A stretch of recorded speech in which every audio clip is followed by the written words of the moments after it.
Shqipëria, një copës toke mes Alpeve dhe detit, një orë midis lindjes dhe perëndimit, një vend i vogël në madhësi, por i madh në shpirt, kulturë dhe histori. Kjo tokë ka parë qytetërime të lashta. Para se Roma të ngrihej në lavdi, këtu jetonin ilirët, popull trim dhe luftëtar. Ata lënë gjurmë në kala, varreza, objekte të artizanatit dhe në vetë gjakun tonë. Nga fiset si Taulantët, Ardianët dhe Dardanët, lindën rrënjët e identitetit shqiptar. Në shekuj që rodhën, Shqipëria u bë shtëpi e shumë kulturave. Qytetet e Apollonisë dhe Butrindit ruajnë ende madhështinë e botës antike.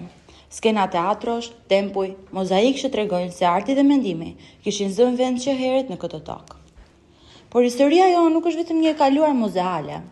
Ajo është e gjallë në simbolin më të fortë që kemi, gjuha shqipe, një nga gjuhët më të vjetra të Europës. Ajo i ndjetoi pushtimeve, ndalimeve dhe luftrave, sepse shqiptarët e dinin mirë diçka. Në qoftë se humbet gjuhën, humbet gjithçka. Në mesjet një emër ngrihet mbi të tjerët, Gjergj Kastriot Skënderbeu.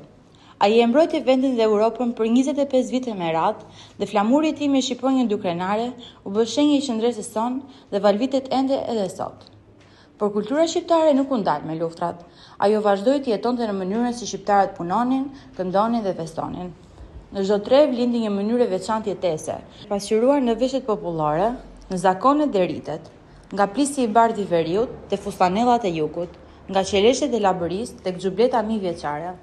Çdo veshje tregon një histori, çdo detaj ka kuptim, ngjyrat, qepjet, simbolet nuk janë vetëm rroba, janë kujtesë e një populli. Vallet tona flasin me trup, ashtu si këngët me zë.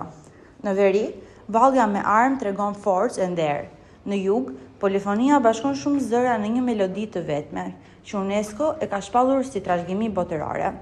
Kjo është muzika jonë, e dal nga jeta, jo nga studiot. Trashëgimia shqiptare nuk fshihet vetëm në artin e popullit. Ajo fshihet në mënyrën si Berati dhe Gjirokastra, ku çdo gur ka një histori. Në veri, kullat e gurta mbaj kujtimin e kanunit, të mikpritjes dhe të besës, sepse në Shqipëri fjala e dhënë është ligj dhe miku nderohet më shumë se vetja. Artizanati është një tjetër pasuri që rrallë përmendet, por jeton ende.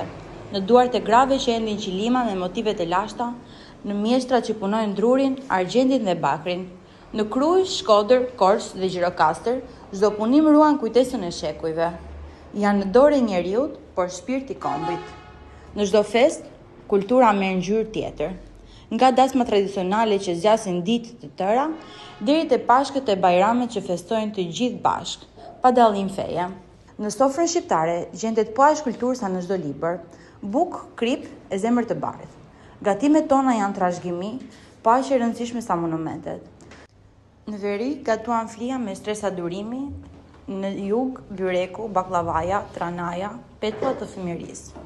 Rëndësi të veçantë ka edhe roli i gruas shqiptare në ruajtjen e kulturës.